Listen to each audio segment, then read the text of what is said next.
Chapter 2. Chased through the void, the moment of swift, terrific battle that followed was to me then only a wild uproar of flashing action and hoarse shouts as the mighty ships beneath leapt up toward us. It was only another sudden twisting turn of our ship by Coruscant that saved us from annihilation in that wild first moment of combat, since the score or more of pale, deadly beams from beneath, stabbing past us as we twisted, struck the ships of our squadron behind, and in another moment had sent half of them reeling blindly and aimlessly out of sight, driving haphazardly off into space as the ghostly beams annihilated all the life inside them.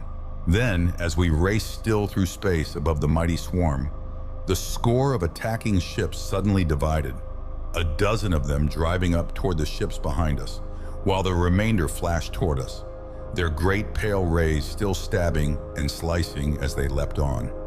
Even as our ship swerved from the pale beams leaping up toward us though, I had shouted an order into the tube beside me, and now from our own craft there stabbed down toward the upward rushing ships a half-dozen long, narrow rays of brilliant red light. 4 of the ships below were struck squarely by those brilliant rays, and from our crew came shouts of triumph as those 4 vanished in blinding flares of crimson light. It was the deadly ray of the Interstellar Patrol, destroying all matter it touched by raising its frequency of vibration, since matter itself is but a certain frequency vibration of the ether, and when that frequency is raised to that of light vibrations, the matter is changed in that moment from solid matter to light. Even in the moment that the 4 ships vanished beneath our rays though, I had glanced backward and had seen the last of the ships of our squadron behind vanishing in a wild chaos of whirling death beam and crimson ray, since scores of other ships were leaping up to attack us from the mighty swarm far beneath. Toward us now, it seemed, ships were flashing from every direction, and I heard the hissing of the ray tubes below as our crimson rays burned out to meet them, saw 3 more of them flare and vanish, glimpsed a dozen shafts of the death beam graze past us as Coruscant twisted our ship in an erratic corkscrew course. Not for moments longer though, I knew, could we keep up this wild and unequal battle, since the mass of ships behind that had annihilated our squadron were now leaping after us. Our only chance was in flight. I shouted to Coruscant, and then, as scores of the ghostly beams swept through the void toward us, I saw him swerve the control levers in his hands sharply sidewise, so that our ship abruptly turned squarely to the right, away from the great swarm and the attacking ships about us.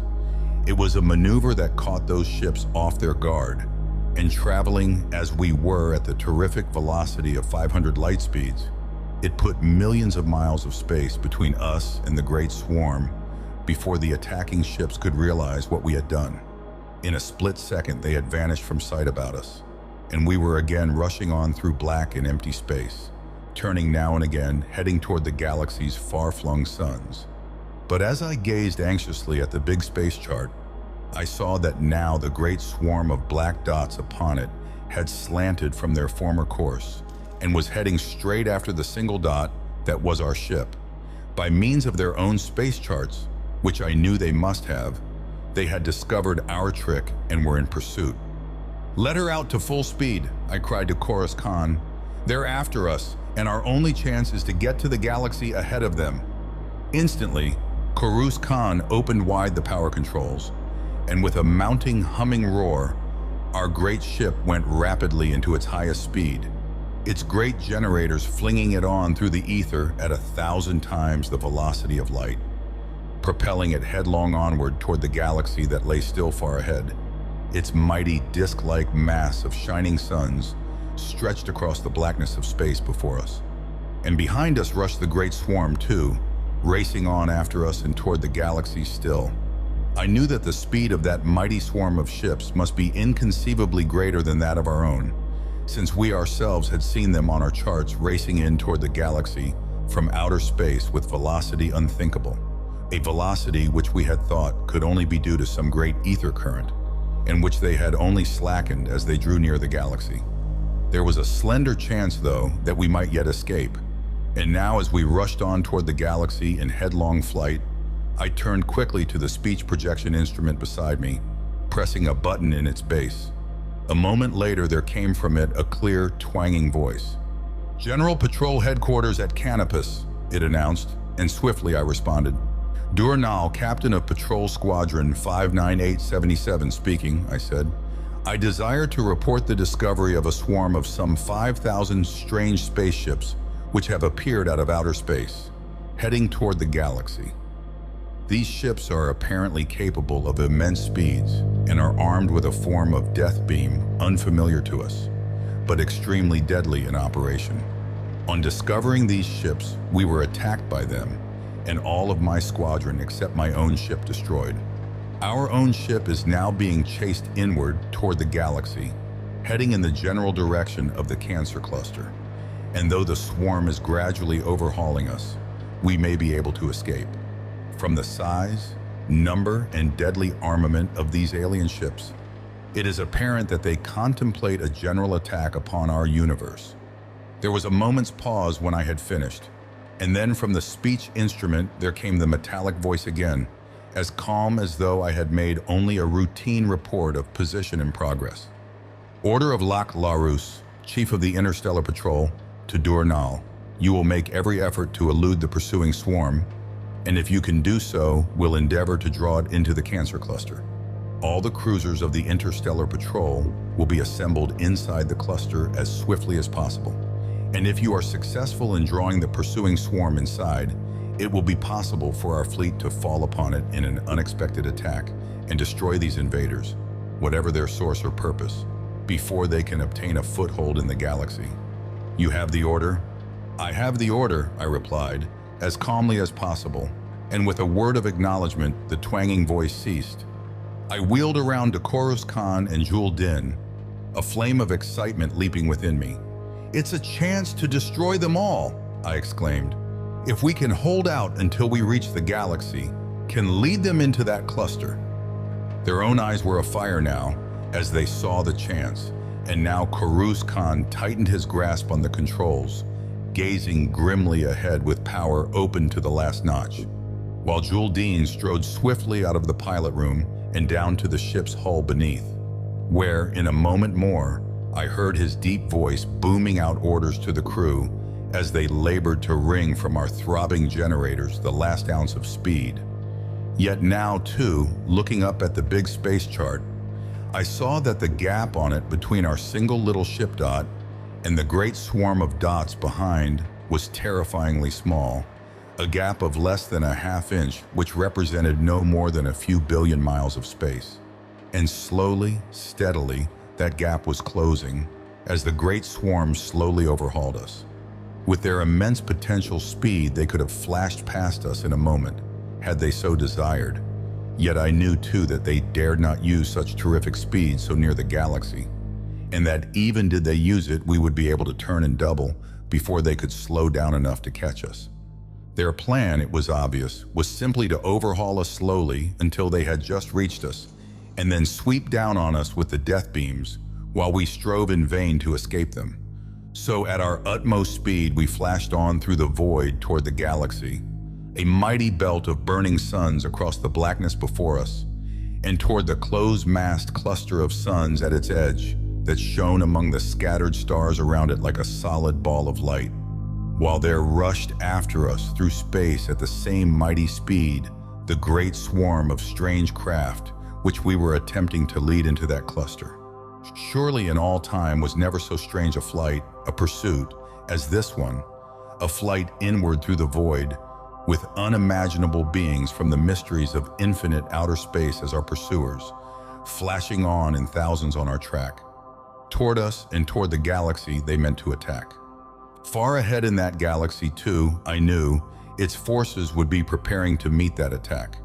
And from the central sun of Canopus, the alarm would be flashing out across our universe from star to star, from world to whirling world, flashing in warning from end to end of the galaxy to all the stars and worlds and races of the federated suns. And even while that warning flashed, the great star cruisers of the Interstellar Patrol would be gathering an answer, would be rushing headlong between the suns across the galaxy from every quarter of it to mass in force inside the Cancer Cluster.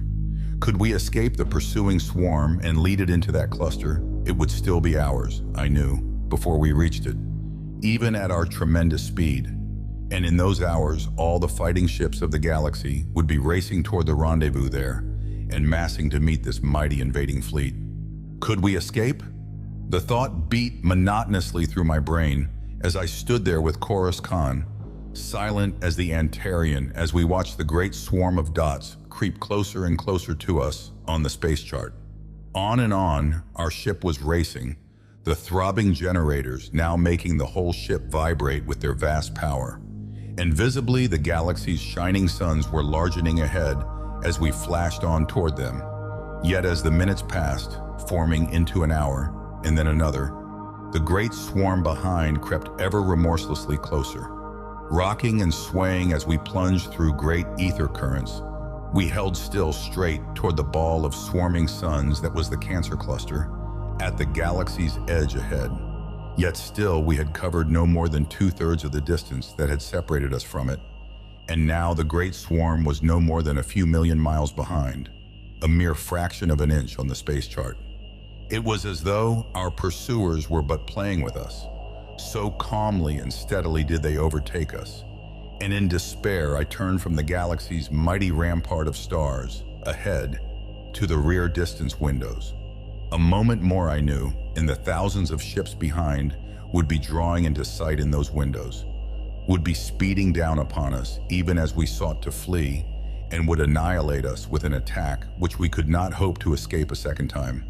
Hopelessly, I gazed back into the blackness of space behind, but then wheeled back suddenly as there came a sudden exclamation from Chorus Khan. He had swerved our flying ship's course a little and was pointing up toward the space chart now, his strange eyes agleam with excitement. "If we can make it, it's a chance to throw them off our track," he exclaimed, and as I gazed up toward the space chart, I suddenly understood. On that chart, our single ship dot was rushing on toward the glowing circles of the galaxy's suns, with the mighty swarm of black dots that were our pursuers close behind. And now I saw that a little ahead of our own ship dot, there hung stationary on the chart another dot, one not of black but of red. Instantly I recognized it as one of the great space buoys hung in space to mark the positions of the mighty ether-maelstroms, which were the most perilous of all the menaces to interstellar navigation. Formed by the meeting of vast ether currents, these maelstroms had been marked for all space navigators by placing near each a special spaceship, or buoy, which automatically and without crew kept its position, showing as a red dot on all space charts to warn passing ships of the maelstrom's position. The great maelstrom ahead, I knew, was one of the mightiest of all in and around our galaxy, and now as our ship sped straight through space toward it, I saw Chorus Khan's plan and caught my breath with sudden hope. "We'll head straight toward the maelstrom and then swerve aside just before we reach it," he was saying. "The swarm behind can have no knowledge of its existence, and if they run into it before they can change their course, it'll delay them, at least." Tensely, I watched now as our ship raced on, the humming roar of its generators rising a half-pitch still higher, as Jul Din, beneath, drove the crew to their last strength to win another light speed. A scant few million miles ahead, the great maelstrom lay, marked only by the red dot on the chart, and as we sped straight on toward that dot, our ship already was rocking and bucking as we drove through the mighty ether currents whose meeting formed the maelstrom. Braced against the room's wall we stood, eyes straining ahead through the darkness and against the glare of the galaxy's suns in the distance. And then, as I turned to glance back, I saw that behind us now there gleamed in the blackness points of shining light, points that were swiftly largening and nearing us, countless in number and driving through space straight on our track. With each fleeting moment, they were flashing nearer toward us, and now were so near that through the distance window, I could plainly make out their white-lit pilot rooms as they drove after us. A moment more, I knew, would see them close enough to loose the death beams upon us. But at that moment, there was a half-breathed exclamation from Chorus Khan, and I turned swiftly about. He was gripping the controls tensely, gazing forward into the blackness that lay between us and the galaxy, And even as I turned, I saw that our ship dot had flashed past the red danger dot on the space chart. Instantly then, Coruscant twisted the controls sharply to the left, and immediately our craft was flashing off in a great curve from the path it had been following, veering suddenly toward the left, while the great swarm just behind us raced still for the moment straight ahead. Then, before they could swerve aside to follow us, I had a single flashing glimpse through the window of the whole mighty swarm, suddenly disintegrating, shattering. The thousands of ships that made it up, suddenly whirling away in all directions in blind chaos of aimless movement as they rushed straight into the mighty ether-maelstrom into which we had led them. Then they had vanished, whirling blindly about, as we flashed on out of sight, our own craft swaying wildly as we drove on through the great currents about the maelstrom. On the space chart, though, I saw the great swarm's pursuit for the moment had ceased, the myriad dots that made it up milling aimlessly about in the mighty maelstrom's grip, while our single ship dot raced straight on. "A chance!" I cried, as our ship flashed on toward the galaxy suns. "A chance yet, if we can get to the Cancer cluster before them." Now our cruiser was again flashing on at its very highest speed, straight toward that cluster, while behind us the great swarm whirled chaotically about. Before us, the galaxy's suns were burning out in waxing splendor as we shot through space toward them. The cluster of closer-packed suns that was our goal, changing now from a ball of solid light into a ball-like mass of thronging, flaming stars as we drew near it. But as Jul Din came back into the pilot room from beneath, as we three contemplated the space chart and then the great wall of suns in the blackness ahead, our faces set again after our brief triumph, for we knew that billions of miles of space lay still between us and those suns. And now too we saw on the chart that the great swarm of ships behind had escaped from the maelstrom's grip at last and was racing after us once more in swift pursuit. 100 of their ships in the van, now of that pursuit, with the main body of the swarm behind. "It's the last stretch," I exclaimed, as we gazed tensely at the chart and into the void ahead. "Unless we get to the Cancer cluster ahead of them, now it's the end." Our ship was leaping forward still at its uttermost speed, its strange generators functioning nobly, but the great swarm behind was again picking up speed itself. The 100 ships massed together a few million miles ahead of the main swarm, hardly more than an inch behind our own ship dot on the space chart. Straight toward the fiery mass of the Cancer cluster we fled, while behind us, in cruel repetition of the first part of this wild chase, the pursuing ships slowly cut down the gap between us, the 100 foremost ones leaping every moment closer toward us, while behind them, the main swarm came on more deliberately. Ahead now, the galaxy filled the heavens before us. Myriads of burning stars that gemmed the infinite night with their flaming brilliance. But of all in the stupendous scene around and before us, we had eyes only for the thronging suns of the Cancer cluster and for the space chart above us. The minutes of that mad onward flight were passing each like an eternity as we leapt forward, tensely braced there in the pilot room, peering forward, with behind us the 100 pursuing ships close on our track, remorselessly overtaking us, with behind them the great swarm of thousands of ships that were driving to attack our universe.